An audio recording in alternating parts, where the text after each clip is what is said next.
हम आज बात करेंगे वो है बाप। बाप बाइबल में बहुत दफा लफ्ज हमें मिलता है। बाप लफ्ज जो है इसको खास ब्लेसिंग है खुदा के कलाम के मुताबिक। यीशु मसीह ने जमीन पर खिदमत की तो अपनी गुफ्तगू में लफ्ज बाप को बार बार बोला और अपने हर मैसेज में बाप का लफ्ज इस्तेमाल किया। आज मैं देखता हूं बहुत सारे लोग दुआ करते, बड़ी लंबी दुआ करते, लेकिन लफ्ज बाप इस्तेमाल नहीं करते। जिस दुआ में बाप लफ्ज इस्तेमाल ना किया जाए वो दुआ मुकम्मल दुआ नहीं होती।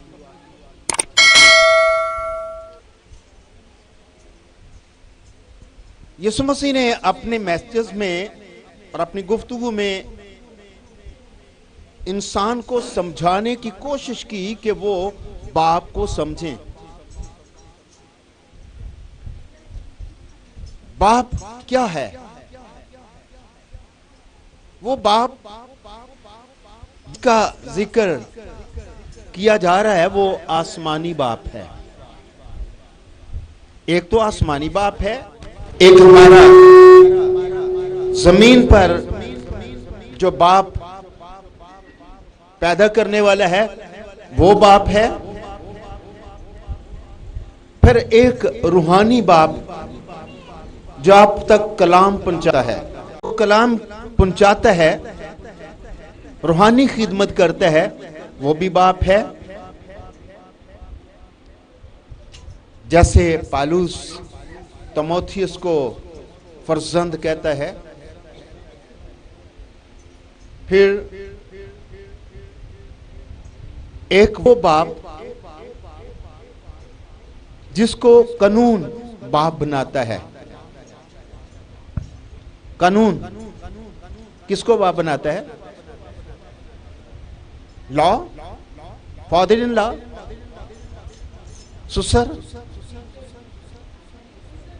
सुसर लॉ उसके लिए इस्तेमाल करते हैं। फादर इन लॉ, कानून में बाप बनाना।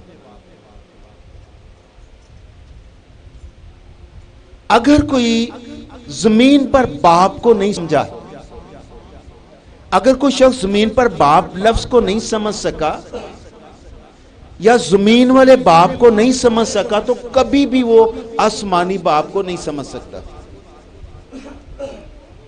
पहले जमीन वाले बाप को समझना है, फिर हम आसमान वाले बाप को समझेंगे, क्योंकि खुदा के लिए जो लफ्ज आता है वो आसमानी बाप का लफ्ज आता है। खुदा हमारा बाप है। शफकत एक लफ्ज है। क्या मानिए उसके? मेहरबानी, रहम, तरस, प्यार, ये सारे मानी ठीक हैं, लेकिन ये लफ्ज सिर्फ आसमानी बाप के लिए या बाप के लिए लगता है। इसके अलावा ये वाला लफ्ज किसी के लिए जचता नहीं। शफकत सिर्फ बाप कर सकता है या फिर आसमानी बाप कर सकता है। जब बनी इस्राइल में हम पढ़ते हैं बाइबल को तो उनमें हम ये पाते हैं कि वो शफकत लफ्ज इस्तेमाल करते थे, और कलाम में भी लिखा है कि वो कहर करने में धीमा और शफकत में घनी है। वो खुदा को बाप तो नहीं कहते थे सीधा जिस तरह से हम कहते हैं, लेकिन शफकत लफ्ज को इस्तेमाल करते थे बाप के लिए। और ज़बूरों में भी बड़ा ही मिलता है, वो भला है और उसकी शफकत। उनको गाने की शुक्रगुजारी करने का ज़बूर दिया गया। जब वो गा रहे थे, शुक्रगुजारी कर रहे थे, तो बार बार ये कह रहे थे उसकी शफकत अब्दी है। वो भला है और उसकी शफकत अब्दी है। वो अजीम है, वो सब कुछ कह के साथ ये कहते कि उसकी शफकत अब्दी है। मतलब वो शफकत लफ्ज को समझते थे। हम ए हमारे बाप तो पढ़ते हैं, लेकिन बाप की शफकत के लफ्ज के मानी नहीं समझते, और अपनी दुआओं में बाप लफ्ज इस्तेमाल क्यों नहीं करते। जबकि यीशु मसीह जब उसके शागिर्दों ने सवाल किया कि हमें किस तरह से दुआ करनी चाहिए, यूहन्ना ने अपने शागिर्दों को दुआ करनी सिखाई, ए खुदावंद हमें किस तरह से दुआ करनी चाहिए, तो यीशु मसीह ने यहां से शुरू किया, ए हमारे बाप। बाप लफ्ज इतना कीमती है, इतना अजीम है, और बाप का रिश्ता इतना कीमती है कि जमीन पर इसके लेवल का कोई रिश्ता नहीं मिलेगा आपको। बाप के बराबर का कोई रिश्ता नहीं मिलेगा। हर रिश्तेदार अपने मतलब से आपको प्यार करता है। अगर मतलब नहीं है तो वो प्यार नहीं करेगा। सिर्फ बाप है जो बगैर मतलब के आपको प्यार करता है। फिर बाप अपनी खुशियां कैंसिल कर देता है अपने बच्चों के लिए, अपनी खुशियों की परवाह नहीं करता।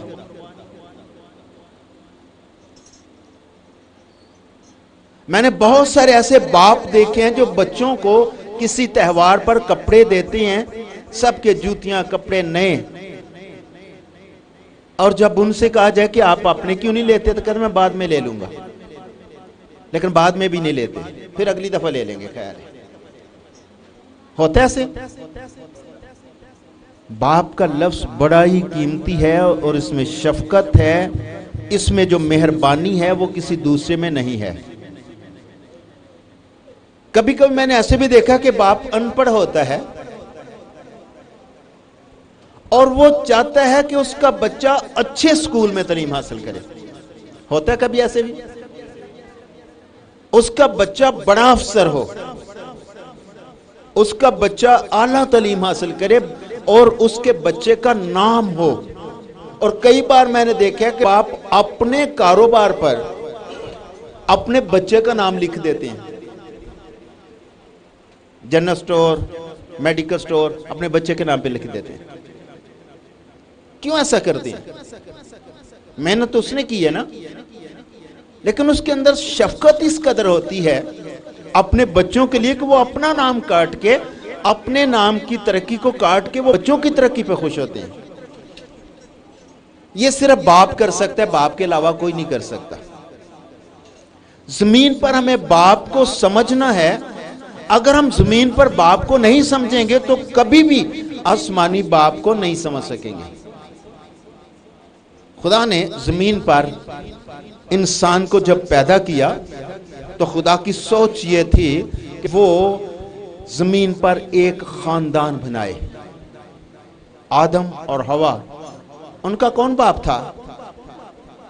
आदम और हवा का बाप कौन था? खुदा ही था। और खुदा ने चाहा कि वो जमीन पर एक खानदान, अपना खानदान रखे, लेकिन वो खानदान नाफरमानी की वजह से इब्लीस के हाथों में चला गया।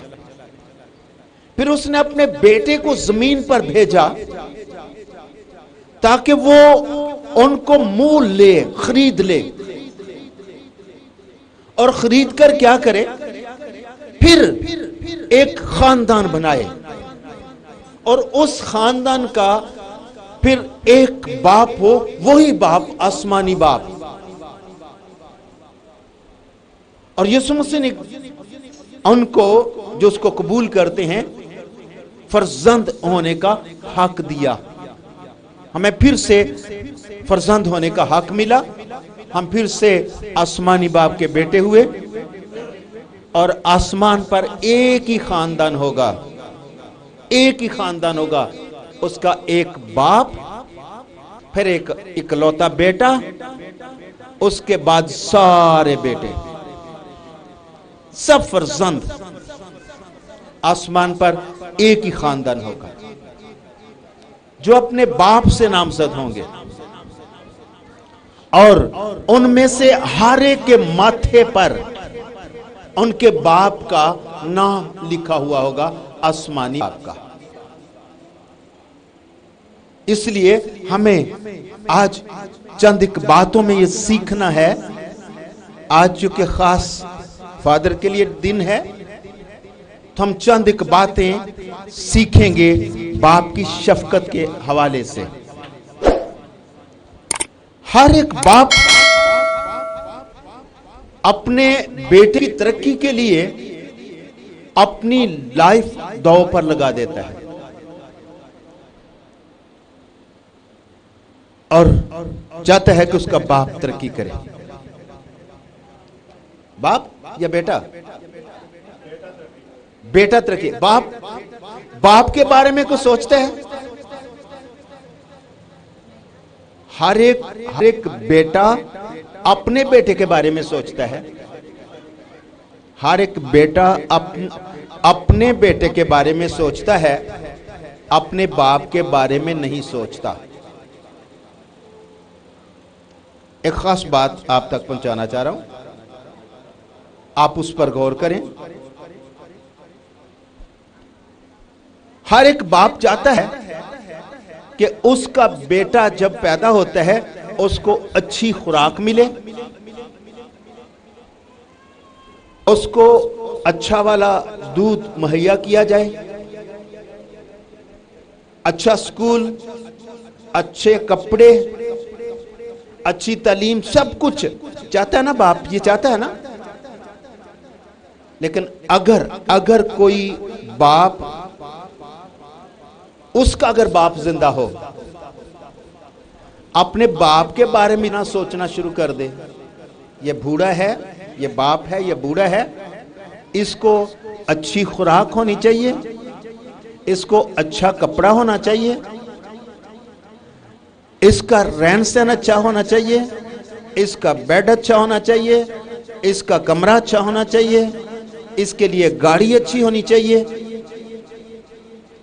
तो मैं बाइबल का हवाला तो नहीं दे रहा आपको, लेकिन बाइबल का निचोड़ आपको बता रहा हूं कि आप बरकत पाएंगे, आपको किसी चीज की कमी नहीं होगी। बाइबल के बहुत सारे हवाले इकट्ठे करके बात कर रहा हूं।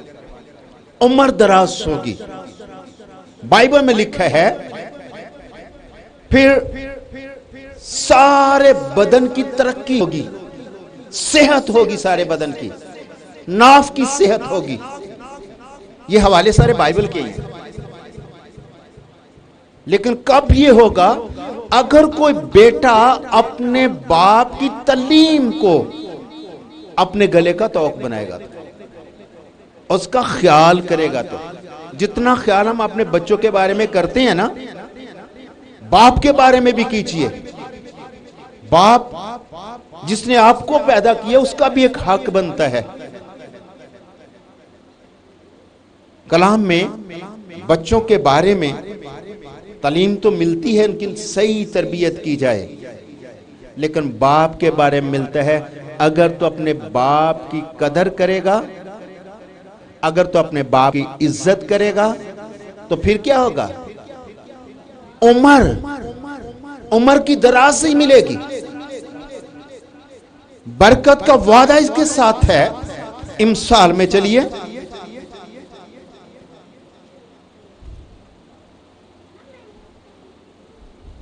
सुलेमान की मिसाल,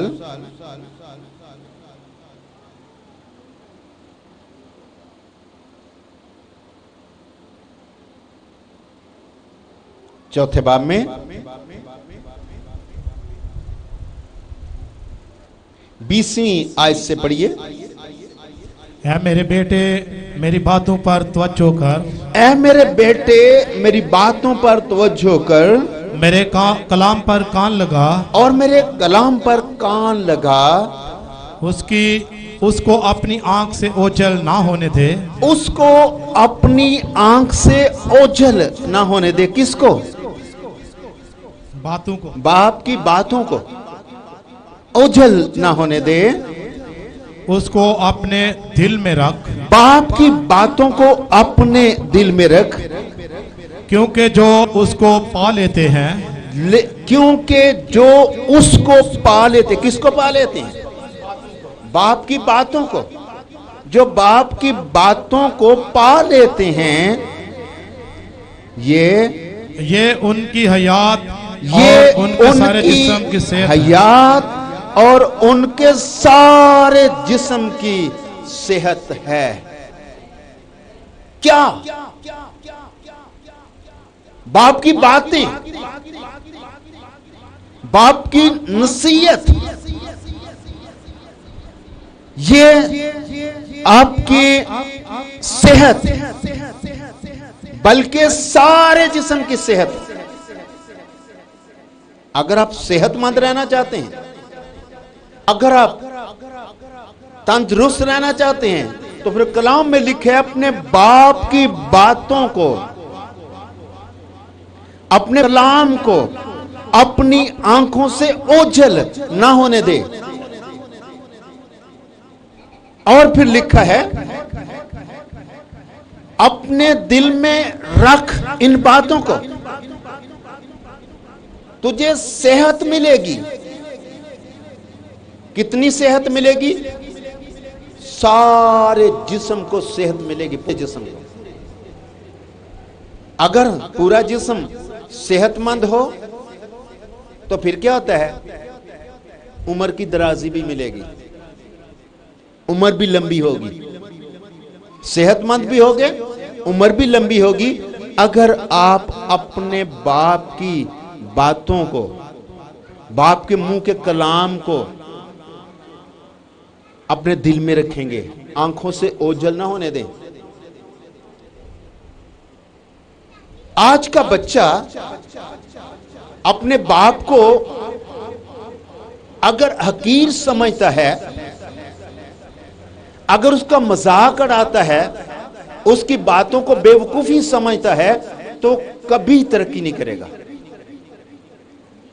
जिसने तरक्की की है, उसने बाप की बातों की वजह से तरक्की की है।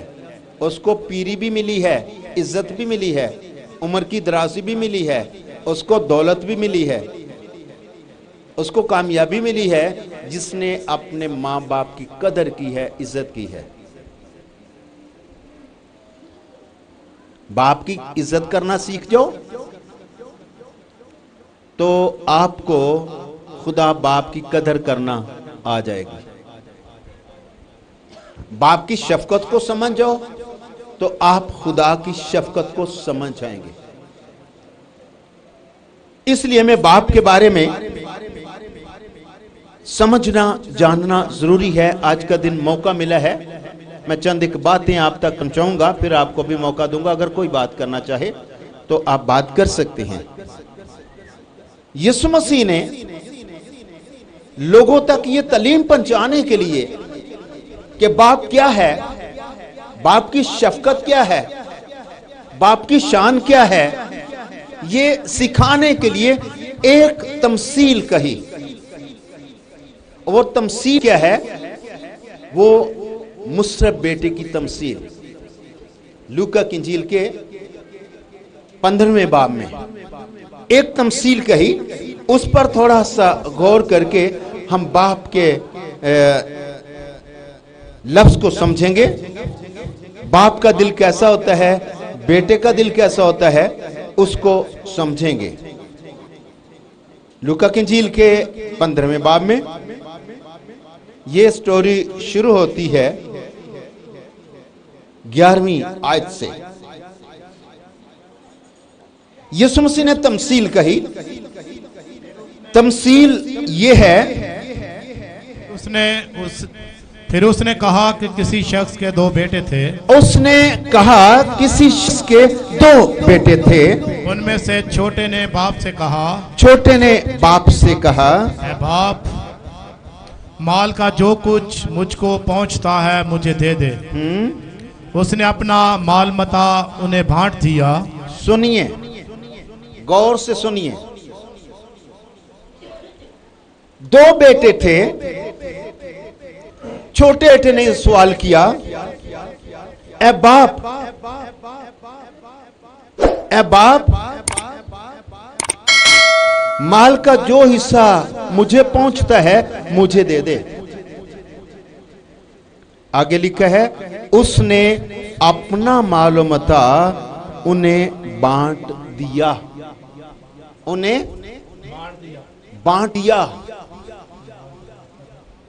किसका माल बांट दिया? अपना माल बांट दिया। माल किसका था? बाप का अपना माल था। बेटा क्या कहता है? मुझे मेरा हिस्सा दिया जाए। माल बाप का है, बेटा समझता है कि बाप का माल मेरा माल है,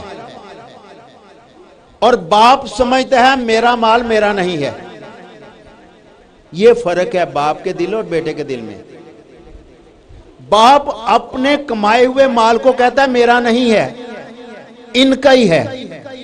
उसने आसानी से अपना माल बांट दिया, कोई मुतालबा नहीं कि ये तो मेरा है, मैंने मेहनत से कमाया है। बेटे ने कुछ नहीं कमाया, लेकिन फिर कहता मेरा हिस्सा मुझे दे दो। अब बेटे और बाप का फर्क आपको बताना चाहता हूं। बाप अपने माल को बेटे का माल समझता है, बेटा बाप के माल को अपना माल समझता है। ऐसा ही है। आगे लिखा, उसने ऐसा किया, उसके कहने पे गलत था, ठीक था, कुछ भी था, उसने उसके कहने पे कर दिया, क्योंकि उसके अंदर शफकत थी, उसके अंदर मोहब्बत थी, उसके अंदर रहम था। ये शफकत और कोई नहीं कर सकता। किसी से भी आप कहेंगे तो वो अपना हक बताएगा कि ये मेरा हक बनता है, लेकिन बाप अपना हक खत्म कर देता है, बेटे की खातिर बेटे को दे देता है। आगे ना गुजरे कि छोटा बेटा अपना सब जमा करके दूर दराज मुल्क को रवाना हुआ। दूर दराज, बाप से दूर, बाप से दूर चला गया, और वहां और वहां पर उड़ाने लगा। सुनिए, बाप से दूर क्यों चला गया? करीब क्यों नहीं रहा?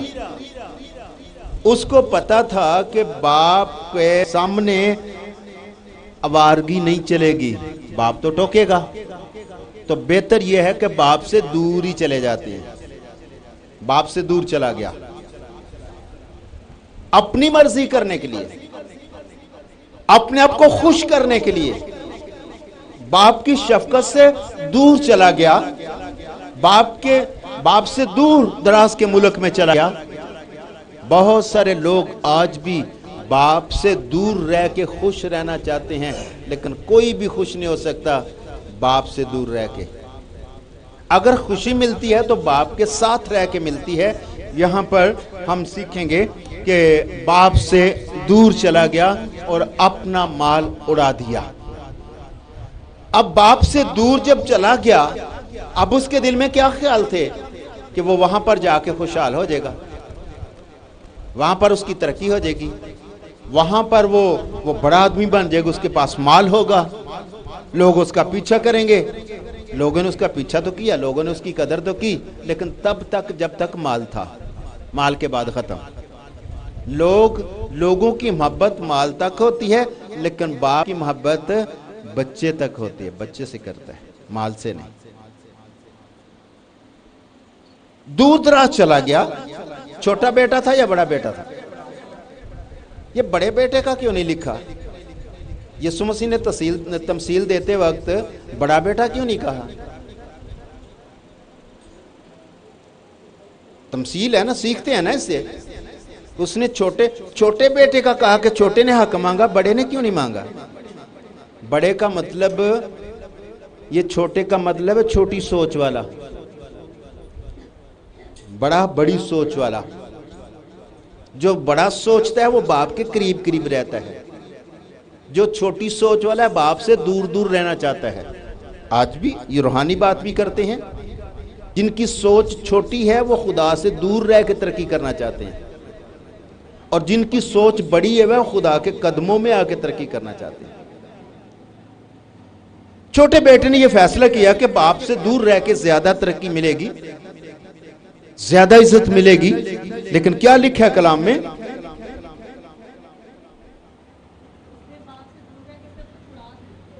उड़ा दिया। और वहां पर लिखा है कि सख्त काल था, उस मुल्क में सख्त काल पड़ गया। और वो क्या करता था, वहां पर किसी के पास जा पहुंचा, जॉब तलाश करने लगा, और उसको जो जॉब मिली वो सुअर चराने की, खेतों में सुअर चराने की। और वो उन फलियों को खाता जो सुअर खाते थे। अब ये सुअर चराना यहूदियों के लिए बड़ी बेइज्जती की बात थी, बनी इस्राएल के लिए, क्योंकि उनके बारे में तो लिखा था कि अगर वो सूअर को हाथ लगा लें तो वो नापाक रहते थे, कलाम में लिखा है। और ये बड़ी बुरी बात थी कि ये बनी इस्राएल का बच्चा, यहूदी बच्चा, ये सूअर चराता है। ये बहुत नीच काम था यहूदियों के लिए, ये बड़ी मजबूरी थी। और फिर वो फलियां खाता जो सूअर खाते।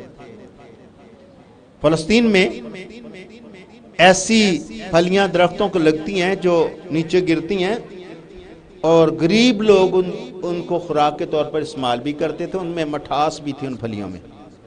सूअर खाते थे और गरीब लोग भी खाते थे। ये गरीब लोगों में शामिल हुआ, इसकी तरक्की रुक गई। आगे पढ़िए। और फिर उसने होश में आकर कहा, होश में आकर कहा, इसका मतलब है पहले ये बेहोश था, होश में नहीं था। जब कोई बाप से दूरी करता है, बाप की नाफरमानी करता है, अपनी मनमानी करता है, तब वो होश में नहीं होता। फिर होश में आके समझ गया कि मैं गलत हूं, लेकिन जब वो समझता था कि मैं दुरुस्त हूं, बाप से दूर रहना बेहतर है, तब वो होश में नहीं था। होश में आके फिर उसने फैसला किया कि मुझे वापस जाना चाहिए। बहुत से मजदूर को अफराद से रोटी मिलती है। फिर वो सोचता है कि मेरे बाप के मजदूरों को अफराद से रोटी मिलती है। बाप का मजदूर होना भी बड़ी बात है। अगर कोई बाप का मजदूर है वो भी फराज से खाता है, बेटा होना तो बड़ी बात है। वो नेकों और बदों को दोनों को वो सूरज चमकाता है, बारिश बरसाता है। नेकों और बदों पर वो नौकर है, नौकरों पर भी सूरज चमकाता है, नौकरों पर भी बारिश डालता है, लेकिन शफकत बेटों के लिए है। उसने कहा मैं नौकरों की तरह बनता हूं, क्योंकि बाप के पास जो नौकर है वो फराज से खाते हैं। हमारे बाप के नौकर भी फराज से खाते हैं। बेटे बेचारे रोलते फिर दे, जो आका कहते हैं ना, वो फराज से खा रहे हैं। बेटे भूखे मारे बेटों का कर्ज ही नहीं उतरते। क्यों? वजह क्यों ऐसे करते हैं? क्योंकि बेटे बाप से दूर रहना चाहते हैं, बाप के कदमों में नहीं आना चाहते। बाप के पास आने से इनकार करने की वजह से वो मुश्किल में हैं। जब मैं बेटों की हालत देखता हूं ना, कर्ज और मुश्किल और परेशानियां और किराएदार और ये वो मतलब और सूद के नीचे दबे हुए बेटों को देखता हूं, तो मुझे फिर मुसरफ बेटा याद आ जाता है। आप मेरी बात को समझ रहे हैं? बेटा फलियां खा रहा है, नौकर फराज से रोटी खा रहे हैं, फिर वो होश में आके कहता है मुझे बाप के पास जाना चाहिए। जी पढ़िए। मैं यहाँ भूखा मर रहा हूँ। मैं यहाँ क्यों भूखा मर रहा हूँ? मैं उठकर अपने बाप के पास जाऊंगा। मैं उठकर अपने बाप के पास जाता हूँ और उससे कहूंगा, ए बाप, मैं आसमान का और तेरी नजर में गुनाहगार हुआ। मैं आसमान का और तेरी नजर में भी गुनाहगार हूँ। अब इस लायक नहीं रहा कि मैं फिर तेरा बेटा कहलाऊं। अब मैं इस लायक नहीं रहा कि मैं तेरा बेटा ठहरूं। मुझे अपने मजदूरों जैसा कर ले। मुझे अपने मजदूरों जैसा कर ले। बस वो उठकर अपने बाप के पास चला। ये फैसला किया अपने दिल में, उठकर अपने बाप के पास चला जाता है। वो अभी दूर ही था कि उसे देखकर उसके बाप को तरस आया। वो अभी दूर ही था, करीब नहीं था, वो अभी दूर ही था, तो उसके बाप को तरस आया। वो अपने दिल में सोचता है, अपने बाप के पास जाऊंगा, बाप से जाके बात करूंगा, बाप से कहूंगा कि मैंने तेरा और आसमान का गुनाह किया है, मुझे अपने नौकरों की मानित कर ले। बाप दूर से देखता है तो बाप को तरस आता है।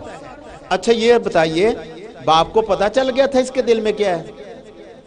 अभी उसने बाप से बात तो नहीं की, दूर ही था ना, दूर ही था, लेकिन बाप के अंदर तरस था, रहम था, उसके बोले बगैर वो दौड़कर उसके पास जाता है।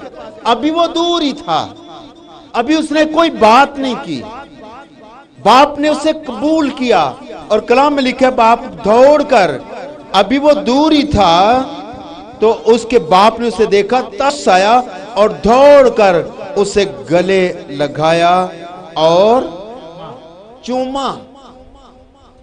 अभी वो दूर था, कुछ कहा उसने, इकरार किया उसने, कोई बात नहीं की, अभी वो दूर था। बाप दौड़कर उसके पास गया, गले लगाया, चूमा। ऐसा क्यों हुआ? बाप के अंदर शफकत, बाप बगैर बोले आपकी बात को समझ जाता है, उसे बोले बगैर समझ आ जाती है कि आपके दिल में क्या बात है। यीशु मसीह ने कहा आप बोलते भी नहीं है तो तेरे बाप को पता है कि वो उसके बेटे किन किन चीजों के मोहताज हैं। बाप बगैर बोले बात को समझ जाता है। अब छोटे छोटे बच्चे तोतले जो होते हैं बात करते हैं, दूसरे कहते क्या कहता है, तो बाप को समझ आ रही होती है ना, दूसरों को नहीं पता चलता क्या कह रहा है। वालिदैन को समझ आ रही होती है और वो तर्जुमा भी कर देते हैं, और फिर मामूली सी बात को वो दूसरों को भी सुनाते हैं। सुनिया किन्नी सियाणी गल की है बेटे ने, करते हैं ना, किन्नी प्यारी गल की है बेटे ने, ना समझदार है बेटा।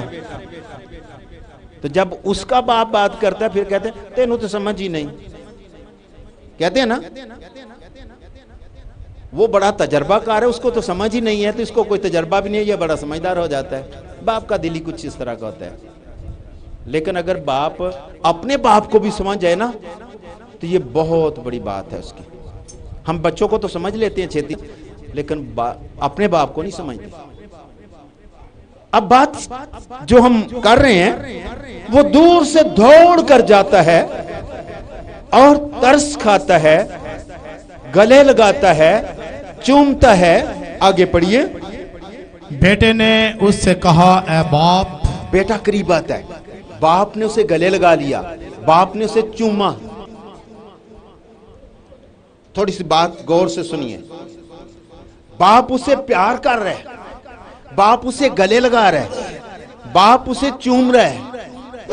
बेटा कान में क्या बात कर रहा है? बेटा क्या बात कर रहा है? क्या लिखा है? उसने कहा ए बाप, मैं आसमान का और तेरी नजर में गुनाहगार हुआ। मैं आसमान का और तेरी नजर में गुनाहगार हुआ। अब इस लायक नहीं रहा कि फिर तेरा बेटा कहलाऊं। अब इस लायक नहीं रहा कि फिर तेरा बेटा ठहरूं। बाप ने गले लगाया हुआ है, बाप उसको चूम रहा है, बेटा कान में कुछ और कह रहा है। बेटा कान में कह रहा है बाप, मैं इस लायक नहीं कि तेरा बेटा ठहरूं, मैं गुनाहगार हूं, तेरा भी और आसमान का भी। बाप आगे जवाब कहता है।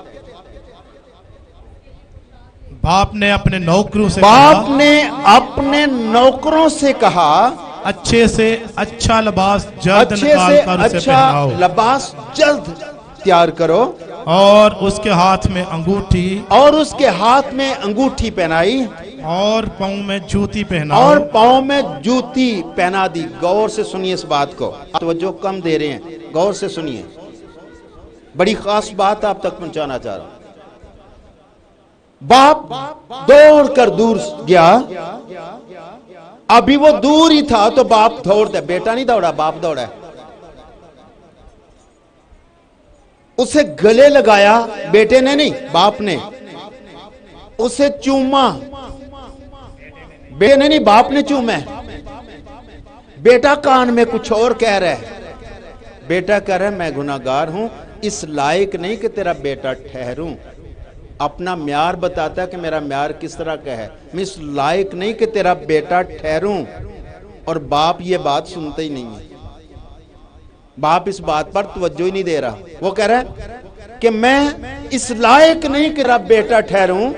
बाप नौकरों कर जल्दी जल्दी जाओ, तुम जाके जूते तैयार करो, तुम जाके लिबास तैयार करो, अंगूठी लेके आओ। उसका मतलब कि ये नौकर ना सुन ले कि ये बेटा क्या कह रहा है। उसने किसी को सुनने नहीं दिया, सुना और काम अपना कर रहा है। और बेटे को कह रहा है, बेटे के बारे कह रहा है कि इसके लिए जल्दी जल्दी। नौकर जो पास खड़े थे उनको वो बात सुनने ही नहीं दी उसने। एक और भी बात है इसके अंदर, वो भी मैं थोड़ी सी कर दूं। यहूदियों में एक कानून था, अगर कोई बेटा अपनी जायदाद गैर कौमों में बेच के चला जाए तो जब वो वापस आए तो सारे लोग उसे संसार कर दे, मार दे, कत्ल कर दे। यहूदी उसे कत्ल कर देते। उसको भी पता था कि ये कानून है, बेटे को उसको पता था कानून का, डरता भी था, आ भी रहा था, अंदर से डर भी रहा था। बाप को भी इस कानून का पता था। बाप दौड़ कर जाता है जब खबर मिली कि तेरा बेटा बाहर है। बाहर क्या करता है? बाहर फिर रहा है, अंदर आने को दिल नहीं कर रहा, अंदर मौत नजर आ रही है।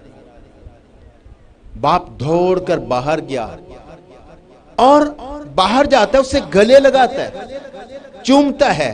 अब बेटा कान में यूं कह रहा है कि मैं इस लायक नहीं तेरा बेटा ठहरूं। तो बाप उस बात को नहीं सुन रहा, नौकरों को कहता है जल्दी जल्दी अपना काम करो, जाओ तुम अपना काम करो, लिबास लाओ, जूता लाओ, अंगूठी लाओ। अब कहता क्या है बाप? आगे पढ़िए। और पले हुए बछड़े को लाकर ज़बह करो, पले हुए बछड़े को लाकर ज़बह करो, ताकि हम खाकर खुशी मनाएं। ताकि हम खाकर खुशी करें। नौकरों कहता तुम ये वाला काम करो, क्योंकि मेरा ये बेटा मुर्दा था, अब जिंदा हुआ, खो गया था, अब मिला, बस वो खुशी मनाने लगे। आमीन। सुनिए, नौकरों को उधर भेज दिया, खुद क्या करता है? खुद शोर मचा रहा है। मेरा बेटा मर गया था, जी उठा है, मेरा बेटा खो गया था, मिल गया है, मेरे साथ आओ, खुशी करते हैं, सबको दावतें दे रहा है, आए खुशी करते हैं। मेरा बेटा मर गया था, जी उठा है, मेरा बेटा खो गया था, मिल गया है। जाहिर ये कर रहा था बेटा खुद से नहीं आया, बाप तलाश करके लाया, ताकि लोग उसे संसार ना करें। बेटा खुद आए तो उसको मार देते थे, कोई तलाश करके लाए फिर नहीं मारते थे। उसकी जान बचाने के लिए वो काम अपनी जिम्मेदारी में ले रहा है कि मैं खुद लाया हूं, ये खुद नहीं आया, मैं खुद लाया हूं।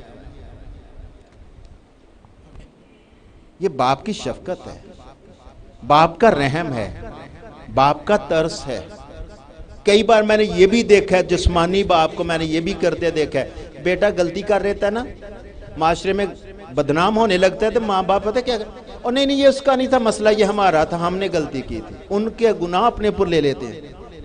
बाप बेटे को साफ करने के लिए उनका गुनाह अपने ऊपर ले लेते हैं, ये इसका नहीं था मसला, ये हमारा मसला था, हमारी वजह से गलती हुई थी, इसका नहीं था कोई, ताकि इसकी जिंदगी खराब ना हो, ये माशरे में बदनाम ना हो। उसकी बदनामी को बचाने के लिए वो अपने सर पे ले लेते हैं उनका गुनाह। क्योंकि शफकत है ना इसके अंदर तरस है ना। तो हमारे आसमानी बाप ने भी ऐसे किया ना। फल किसने खाया? बेटों ने, आदम ने, हवा ने। सजा किसको दी? फिर अपना ही बेटा कुर्बान कर दिया। गुनाह उनका था, अपने जुम्मे ले लिया। जमीन पर भी कभी ऐसा होता है, बाप का गुनाह, बाप बेटे के गुनाह को अपने जुम्मे ले लेता है। हमारे बाप ने भी ऐसा किया, अपने बेटे को कुर्बान करके हमें फिर से खरीद लिया।